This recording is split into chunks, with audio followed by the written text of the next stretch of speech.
सरकार को काम नहीं करेगी।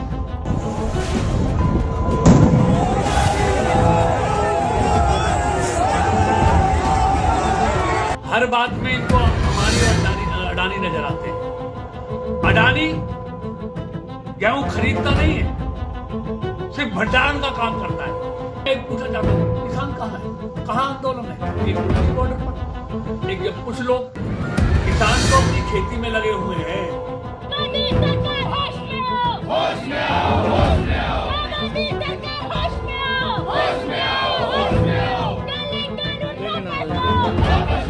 किसी की भी आत्महत्या कोई करे उसका होता है, ऐसा कदम किसी को भी नहीं उठाना चाहिए।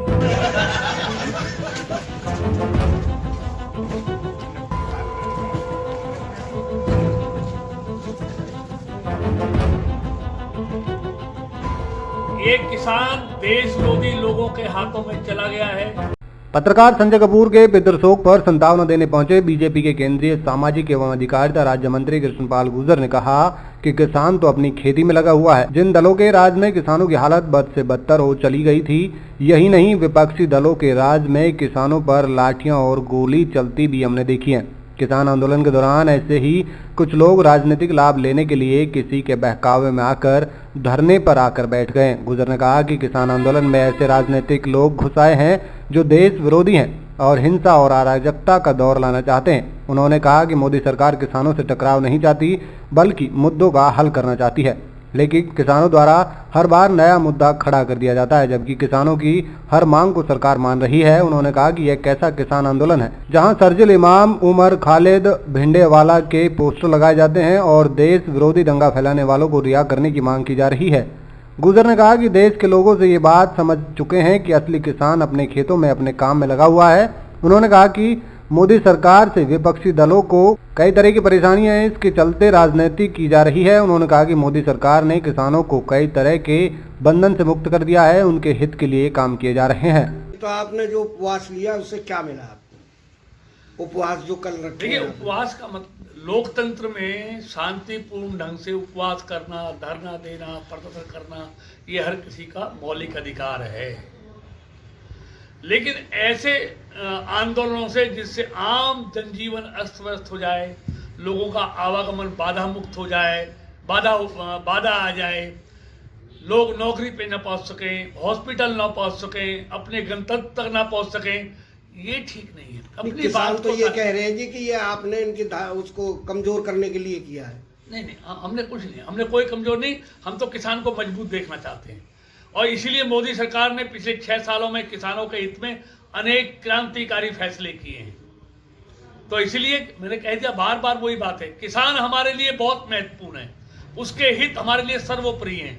इसलिए किसान का कल्याण ही मोदी सरकार का संकल्प है। अब एक लास्ट, हरियाणा जो मंत्रिमंडल है उसमें संतोष है, जेजेपी में सूत है, निर्दलीय भाग के जा रहे हैं, उसमें आप क्या कहोगे? कहीं कोई नहीं भागा, सरकार टूटने के कगार पर। सबकी आस्था मनोहर जी की सरकार में है। मनोहर जी की सरकार पूरी तरह से मजबूत है, पूरे 5 साल चलेगी और अगले 5 साल भी फिर मनोहर जी के नेतृत्व में हरियाणा में जेजेपी साथ रहेगी। अब जेजेपी साथ है, देख लीजिए, पूरी मजबूती के साथ भारतीय जनता पार्टी मनोहर जी की सरकार के साथ खड़े हैं, चाहे वो निर्दलीय विधायक है, चाहे जेजेपी है, चाहे कोई भी है।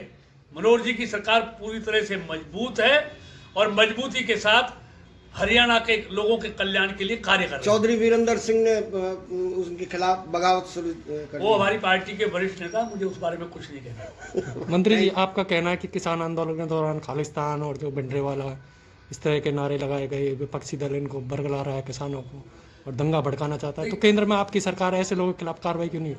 देखिए, समय आएगा तो कार्रवाई भी की जाएगी, लेकिन मैं कहने का मतलब ये है, किसान आंदोलन में किसानों की बातें होनी चाहिए, किसानों के मुद्दे उठने चाहिए, किसानों की शंकाएं उठनी चाहिए। किसान आंदोलन में देश विरोधी लोगों के नारे लगना,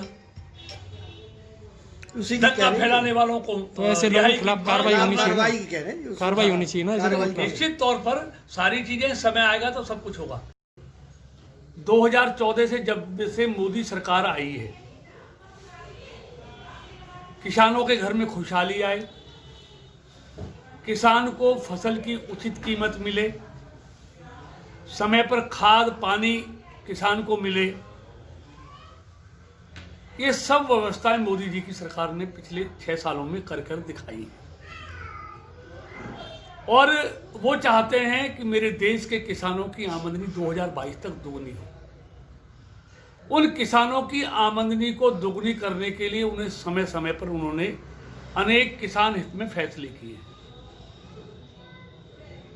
लेकिन दुर्भाग्य ये है कि आज किसान आंदोलन में राजनीतिक दल घुसाए हैं जो कुर्सी के काटे हुए हैं। देश के लोगों ने वोट की उनको ऐसी चोट मारी है कि वो किसी भी तरीके से उस चोट से बाहर निकलना चाहते हैं। इसलिए किसान आंदोलन के पीछे ऐसे देश विरोधी लोग आ गए हैं जो इस देश में हिंसा और अराजकता का माहौल पैदा करना चाहते हैं, लेकिन वो कभी अपनी मंशाओं में सफल नहीं होंगे। मोदी सरकार के द्वार किसानों के लिए 24 घंटे खुले हुए हैं। किसान संगठनों के प्रतिनिधियों से एक बार नहीं 6 बार वो वार्ता कर चुके हैं। मोदी सरकार किसानों से टकराव नहीं चाहती, वो बातचीत चाहती है, मुद्दों का समाधान करना चाहती है, शंकाओं का निवारण करना चाहती है। इसलिए 6 दौर की वार्ता हुई है। लेकिन हर बार आप जरा बताइए, किसान शुरू में किन लक्ष्यों को लेकर आंदोलन शुरू किया था, आज कहां पहुंच गए हैं वो लोग। हर बार नए नए मुद्दे लेकर आते हैं, जब उन मुद्दों का समाधान हो तो अगली बार दूसरे मुद्दे लेकर आ जाते हैं।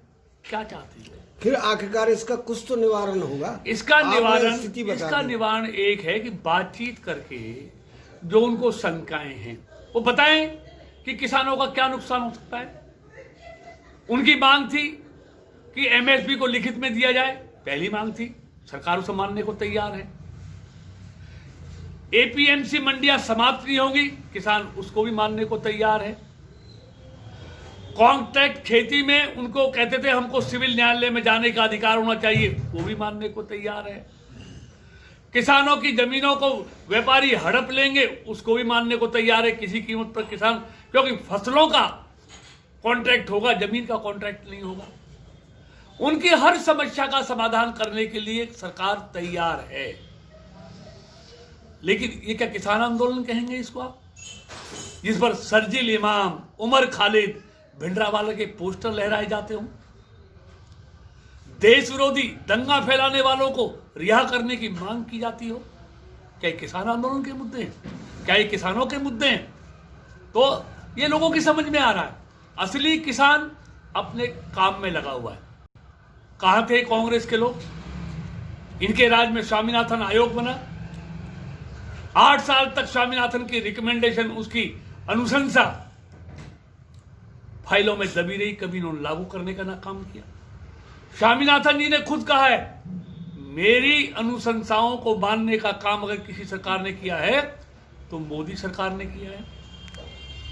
यूरिया के लिए लंबी लंबी लाइनें, पुलिस की लाठियां पड़ती थी, सरकार बदली, नीयत बदल गई तो पिछले 6.5 साल से किसानों को ना यूरिया की कमी है, ना डीएपी की कमी है, ना बीज की कमी है, किसी चीज की कमी नहीं है। ना लाइनें लगती है, ना पुलिस की लाठियां खाते हैं।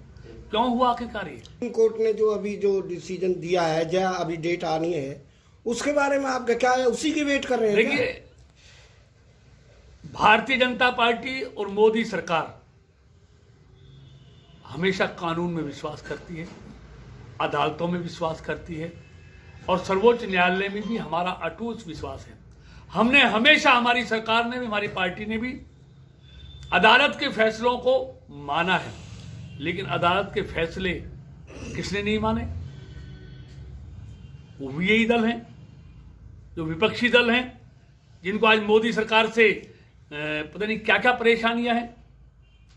इन्हीं लोगों ने अदालतों के फैसले ठुकराए। अब तो सुप्रीम कोर्ट ने ये पूछा, क्या इन कानून को आप सख्त कर सकते हैं? आपने कोई अभी जवाब नहीं दिया उसका। नहीं, स्थगन की बात नहीं है। कोई मुद्दा तो हो स्थगन करने के लिए, जो उनकी मांग थी उनको केंद्र सरकार मानने को तैयार है। क्या देश का किसान ये नहीं चाहता? एक उत्पादक